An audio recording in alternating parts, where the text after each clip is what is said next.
सूर्यांश के होंठ कशिश के होठों पर एक बेलगाम जुनून के साथ टिके थे, जैसे कोई प्यासा बरसों बाद पानी से मिला हो। शुरू में तो कशिश एक चलती हुई मूर्ति की तरह स्तब्ध रह गई।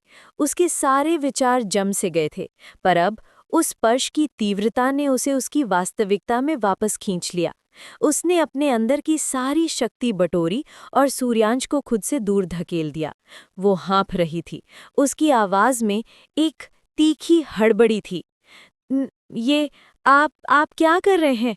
सूर्यांश ने अपनी आधी बंद नशीली आंखों से उसे देखा। उन आंखों में एक गहरा अनियंत्रित आकर्षण था, जो किसी भी सीमा को पार करने को तैयार था। "बटरकप, प्लीज आज मुझे मत रोकना। मैं खुद को कंट्रोल नहीं कर पा रहा हूँ। बस आज के लिए तुम मेरी बनकर रहना, प्लीज।" उसने अपनी बात खत्म की और बिना किसी चेतावनी के फिर से कशिश के करीब आया। इस बार ये सिर्फ एक चुंबन नहीं था, ये एक जबरदस्त धावा था। उसने कशिश को अपनी बाहों में जकड़ लिया और उसके गले यानी नेक पर चुंबन करना शुरू कर दिया, गहरी सांसें भरते हुए। कशिश को लगा जैसे उसके पैरों तले जमीन खिसक गई हो। ये हरकत उसके लिए एक भयंकर आघात की तरह थी। वो फिर से सूर्यांश को खुद से अलग करने के लिए छटपटाई, लेकिन सूर्यांश की पकड़ लोहे की जंजीरों सी मजबूत थी। वो अपनी पूरी ताकत से उसके पकड़ से छूटने की कोशिश कर रही थी। उसकी कोशिशें व्यर्थ गई। उल्टा सूर्यांश का चुंबन और भी गहरा और भी उन्मादी होता गया। कुछ पल बाद सूर्यांश उससे अलग हुआ। उसकी आंखें कशिश की आंखों में गड़ी थी। उसकी सांसें तेज चल रही थी। "बटरकप, तुम इतनी जिद्दी क्यों हो?" कशिश की आंखें अब भी सदमे और निराशा से भरी थीं, पर उसने हिम्मत जुटाई और उसकी आंखों में देखा। "आप मुझे कोई और समझ रहे हैं सर। मैं वो नहीं हूँ। मैं तो कोई और हूँ। आपकी बटरकप कोई और है, और ये सब आप मेरे साथ नहीं कर सकते। ये गलत है।" "नहीं, कोई गलत नहीं है, और तुम ही वो हो मेरी बटरकप जिसे मैं चाहता हूँ। मुझे कोई गलतफहमी नहीं हो सकती। मैं अपनी बटरकप को झट से पहचान सकता हूँ। तुम ही हो मेरी बटरकप।" सूर्यांश ने लगभग चिल्लाते हुए पूरी दृढ़ता से मना किया। कशिश आगे कुछ बोल पाती इससे पहले ही सूर्यांश ने एक हाथ से उसे उठाकर अपने कंधे पर डाल लिया। कशिश का दिल डर से सिकुड़ गया। वो क्लब के पीछे के एक गेस्ट रूम की ओर बढ़ गया। कशिश ने चीखने की कोशिश की, पर क्लब के तेज संगीत और शोर में उसकी आवाज दबी रह गई। उसकी मदद करने के लिए वहां कोई मौजूद नहीं था। गेस्ट रूम में केवल डिम लाइट्स थी, जो हर कोने को धुंधला और रहस्यमय बना रही थी। अब कमरे में केवल तेज गर्म सांसों की आवाज गूंज रही थी। जमीन पर कपड़े एक एक करके गिर रहे थे। पल भर में कशिश और सूर्यांश बिस्तर पर पहुंच गए। वे दोनों अपने मेकआउट में पूरी तरह से गुम हो गए थे, जैसे दुनिया में केवल वो दो और उनकी अदम्य इच्छाएं ही बची हों।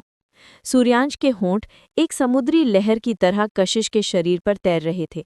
कशिश एक हाथ से अनजाने आवेग में सूर्यांश की पीठ को नाखूनों से खरोंच रही थी।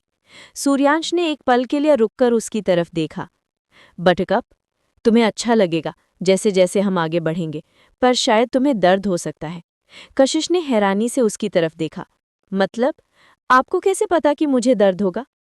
तुम्हें देखकर लगता नहीं है कि तुमने इससे पहले कभी किया होगा, और ये तुम्हारा फर्स्ट टाइम लग रहा है, सो इसलिए बोल रहा हूँ बटरकप में।" सूर्यांश की बातें सुनकर कशिश पहले तो हैरान हुई, फिर सरप्राइज हो गई।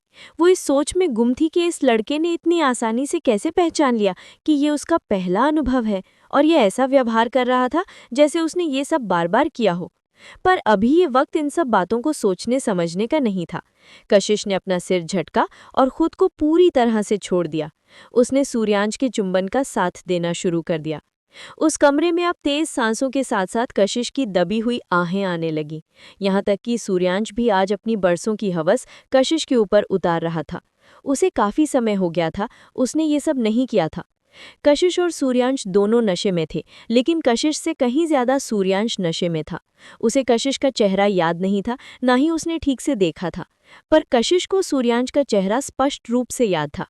दोनों रात भर इंटीमेट होते रहे। जब वे थक गए तो सूर्यांश कशिश के बगल में ही गहरी नींद में सो गया। कशिश तो पहले ही सो चुकी थी। अगली सुबह ठीक 7 बजे कशिश की नींद खुली। उसका सिर बहुत भारी हो गया था, मानो अंदर कुछ धमाका हुआ हो। उसने अपना सिर पकड़ते हुए बिस्तर पर उठकर बैठ गई। कशिश ने अपने आसपास के नज़ारे पर नजर डाली तो उसके होश उड़ गए। उसके शरीर पर कोई कपड़ा नहीं था। उसने आश्चर्य से खुद से बड़बड़ाई, हे भगवान, ये क्या हो गया? अब मैं क्या करूं? उसने अपनी पलकें उठाकर साइड में देखा तो सूर्यांश दूसरी तरफ मुंह करके सो रहा था।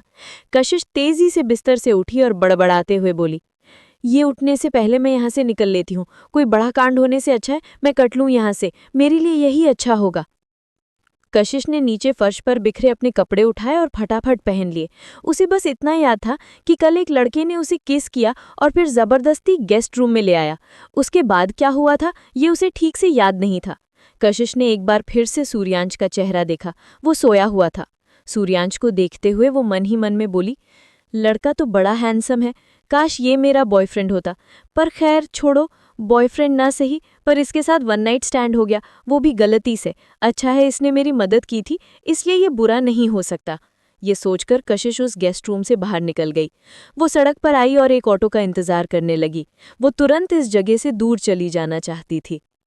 कशिश ने एक ऑटो पकड़ा और तेजी से उस जगह से दूर चली गई। इस वक्त उसका दिल बहुत तेजी से धड़क रहा था, मानो अभी सीने से बाहर आ जाएगा। उसकी आंखों से आंसू आ रहे थे पर उसने उन्हें रोक रखा था। ये रात और ये सुबह उसकी जिंदगी का एक अनचाहा अध्याय बन गई थी।